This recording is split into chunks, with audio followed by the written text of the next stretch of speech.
अब मैं क्रिमिनोलॉजी के स्कोप के हवाले से या फ्यूचर के हवाले से अगर मैं बात करना चाहूँ तो दो तरह का स्कोप है। एक तो सब्जेक्ट्स का अपना, जैसे मैं आपको बताऊँ मेरे जो फील्ड है सोशियोलॉजी की फील्ड है ड्रग एडिक्ट्स या ड्रग एडिक्शन, ड्रग अब्यूज़। एक तो मतलब जो सब्जेक्ट पॉइंट ऑफ व्यू से फील्ड है। जो आपने बात की कि बच्चों को क्या करना है, केयर करना है, तो हमारी मुख्तलिफ किस्म की जो लॉ इन्फोर्समेंट एजेंसीज़ हैं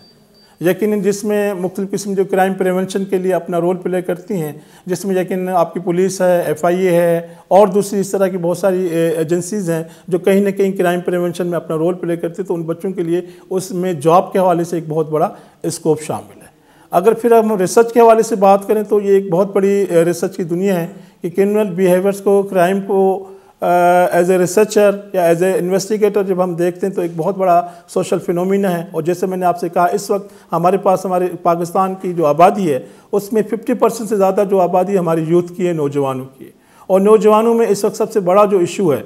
और हम सब, ये आपकी अर्बन पॉपुलेशन हो, रूरल पॉपुलेशन हो, इस वक्त हमारे पास लेक ऑफ अवेयरनेस है। बच्चों को प्रॉपर तरीके से गाइड नहीं किया जाता। वो स्मोकिंग से शुरू होके, मैं स्मोकिंग को भी नशा कहता हूँ, सिगरेट को भी नशा कहता हूँ, इसलिए कि जो आदमी सिगरेट पीता है पहले वो सिगरेट पीता है, बाद में एक वक्त आता है कि सिगरेट उसको पीना शुरू कर देता है। तो ये आपके जो फिर उसके बाद जो हमारे पास सॉफ्ट ड्रग्स हैं, इस वक्त हमारे पास मावा, गुटखा, सुपारी, छालिया, जो एक मतलब सोशली कल्चरली हमारी सोसाइटी में बहुत ज़्यादा एक पॉपुलेशन की बहुत बड़ी आबादी जो हमारी इसको इस्तेमाल कर रही है। और यकीनन जो उनके हेल्थ के लिए, मेंटल हेल्थ के लिए, फ़िज़िकल हेल्थ के लिए, और यकीनन घर में जो लोग रहते हैं, जो बच्चे हैं, उनकी लर्निंग पे उसके एक साइड इफ़ेक्ट्स आते हैं। ये तो मैं सॉफ्ट ड्रग्स की बात कर रहा हूँ। आ जाएँ आप जो हार्ड ड्रग्स हैं, जिसमें हमारे यहाँ अल्कोहल है, जिसमें हमारे यहाँ हीरोइन एडिक्शन है, जिसमें इस वक्त हमारे जो यूथ हैं वो आइस जैसा ख़तरनाक नशा इस वक्त हमारे यूथ में, ख़ासतौर पर हमारी स्टूडेंट्स कम्युनिटी में बहुत ज़्यादा पॉपुलर हो रहा है। अब इसमें यकीनन जो प्रिवेंशन है, जो रोल है, वो हमारे फर्स्ट ऑफ ऑल पेरेंट्स का रोल है, फैमिली का रोल है, ख़ानदान का रोल है, माँ बाप का रोल है कि वो बच्चों को अवेयरनेस दें, उसके नेगेटिव इफेक्ट्स बताएं कि वो किसी न किसी तरह से इस प्रॉब्लम को, इस इश्यूज़ को क्योंकि ये इस वक्त हमारे यूथ को, नौजवानों को दीमक की तरह खा रहे हैं। और एक बहुत बड़ी आबादी, बहुत बड़ी इस वक्त पाकिस्तान में यूथ, नौजवानों के अंदर अमवात हो रही है।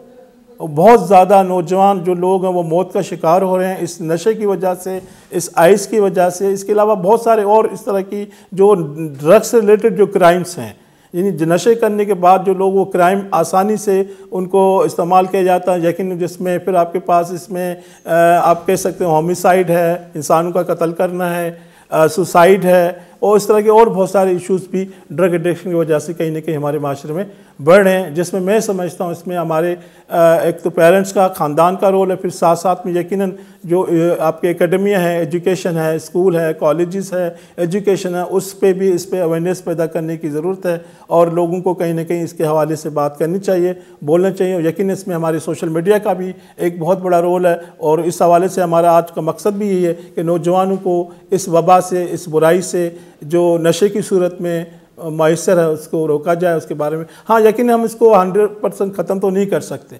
लेकिन मैं being a parents, being a teacher, ये बात आसानी से कह सकता हूँ कि अगर मैं अपने आप को बचाऊँ, अपने बच्चों को बचाऊँ, अपने इर्द गिर्द मोहल्ले पे ख्याल रखूँ, तो इस तरह से ये शमा जो आगे बढ़ती जाएगी और इस तरह से लोगों को अवेयरनेस आता जाएगा। जो इसके काज़िज़ हैं, या इसकी वजूहत, या इसके असबाब की जब हम बात करते हैं तो वो बहुत सारी वजूहत हैं। मिसाल की सबसे बड़ी आसान जो आप जिसकी बात करते हैं, ईजी अवेलेबिलिटी है कि दुनिया, आपको पता है कराची यूनिवर्सिटी, यहाँ चाय या पानी बड़ी मुश्किल से मिल जाता है, लेकिन ये चीज़ें बड़ी आसानी से पता नहीं किस तरह लोगों को मिल जाती है। दूसरी सबसे बड़ी वजह कंपनी है, दोस्त, जिसे हम सोहबत कहें, दोस्त कहें। कि मैं बच्चों से भी ये कहता हूँ, अपने बच्चों से भी ये कहता हूँ, मेरा बेटा यहाँ बैठा हुआ है, मैं उनसे भी कहता हूँ कि बेटा अपनी सोहबत, अपनी दोस्ती ऐसे लोगों से रखो जो कम अज़ कम आपको अच्छी हैबिट्स डेवलप करें। तो इसमें सबसे बड़ा दूसरा जो रीज़न है वो आपकी सोहबत का है, कि दोस्ती का है, ग्रुप का है, जो आपके साथ उठते बैठते हैं। और यकीन उसमें फिर आपकी नेबरहुड है, आपका पड़ोस है, वो एक बहुत बड़ा रोल प्ले करता है। और यकीन न कहीं इसके पीछे दूसरी वजूहत भी हैं, जिसमें हम कह सकते हैं कि जैसे आपके पास लोगों के मुख्तलिफ़ किस्म के बिलीफ्स बने हुए हैं कि नशा करने से जो वो हमारा स्टेमिना बढ़ता है, गुटखा मावा खाने से एक ड्राइवर वो कहता है कि मेरी ड्राइविंग की एबिलिटी, जबकि ये सिर्फ बिलीफ्स हैं, ऐसे इसका कोई ताल्लुक नहीं है। इसमें मिसगाइडेंस है, प्रॉपर लोगों को गाइड नहीं किया जाता, जिसकी वजह से ये इशूज़ और ज़्यादा तेज़ी से बढ़ रहे हैं। तो लोगों के लेक ऑफ अवेयरनेस है, लोगों को इसका नेगेटिव इम्पैक्ट्स ऑफ जो ड्रग्स हैं वो लोगों को नहीं पता होता। वो बच्चों को लेने के बाद पता चलता है कि उनकी मेंटल हेल्थ, उनकी फिजिकल हेल्थ ख़राब हो रही है। तो इस हवाले से मैं ये समझता हूँ, एक तो ये वजूहत, दूसरी यकीनन कहीं ना कहीं एंग्जाइटी है, डिप्रेशन है, टेंशन है, बेरोज़गारी है, गुर्बत है, जिसकी वजह से वो कहीं ना कहीं कल्चरल फैक्टर्स हैं जिसकी वजह से ये वबा, ये आदत लोगों में पड़ रही है। देखें, हम जिससे बात करें हमारे यूथ में, मैंने जैसे कहा कि एक तो हम आमतौर पे देखते हैं जो सोशली कल्चरली एक्सेप्टेड है, जिसमें पान, गुटखा, मावा, स्मोकिंग, ये लोग सोसाइटी में इसको लोगों ने को नशा भी नहीं कहते, जहाँ मतलब ये इस्तेमाल हो रहा होता है वो कहते हैं पार्ट ऑफ लाइफ। लेकिन दूसरी तरफ जो इस वक्त आपके पास अल्कोहलिज्म, शराब का नशा, और जो सबसे ज़्यादा है लेकिन वो दिखाई नहीं देता, वो सबसे ज़्यादा जो आपके पास चर्स और हेरोइन, और सॉरी इस वक्त जो आइस, और आइस में जो सब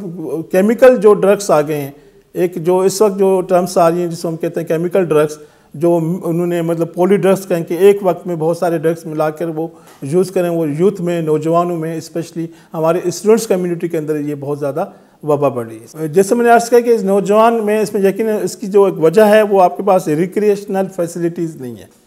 आई एम सॉरी टू से, मुझे अफसोस के साथ कहना पड़ा, स्टेट रियासत भी किसी ज़माने जब हम छोटे थे तो हमारे पास फुटबॉल के ग्राउंड्स होते थे, हॉकी के ग्राउंड्स होते थे, और हमारे सामने बड़े बड़े अच्छे प्लेयर्स, हमारे सामने क्रिकेट वगैरह होती थी। अब वो ग्राउंड्स जो ना, आई एम सॉरी टू, आपके या तो हफ्ता बाज़ार बन गए हैं या इतवार बाज़ार बन गए हैं, जिसकी वजह से वो उनको वो जो रिक्रिएशनल जो फैसिलिटीज़ होनी चाहिए प्रॉपर, जो अच्छी रिक्रिएशनल बच्चों को नहीं मिली जाती, जिसकी वजह से वो मजबूरन वो नेगेटिव जो आप कहें कि वो नशे को मज़े के तौर पर, इंजॉयमेंट के तौर पर लेते हैं, जबकि वो उसके लिए प्रॉपर दूसरी चीज़ें भी हो सकती है। सही, जैसे सर यहाँ बैठे हुए हैं, हमारे किसी ज़माने में लिटरेरी गैदरिंग्स होती थी, अदबी सरगर्मियाँ होती थी, जिसमें नौजवानों को बुलाया जाता था, उनको बताया जाता था, उनको गाइड किया जाता था। तो इस तरह की जो एक्टिविटीज़ वो भी बहुत कम होने लगी हैं, और उनके दरमियान नौजवान लोग या यूथ को उस तरफ मोटिवेट नहीं किया जाता, आमादा नहीं किया जाता, जिसकी वजह से इस तरह के मसाइल और ज़्यादा पैदा हो रहे होते हैं। देखें, ड्रग्स कोई भी हो, मेरी नज़र में वो इंसान की मेंटल हेल्थ के लिए, फिज़िकल हेल्थ के लिए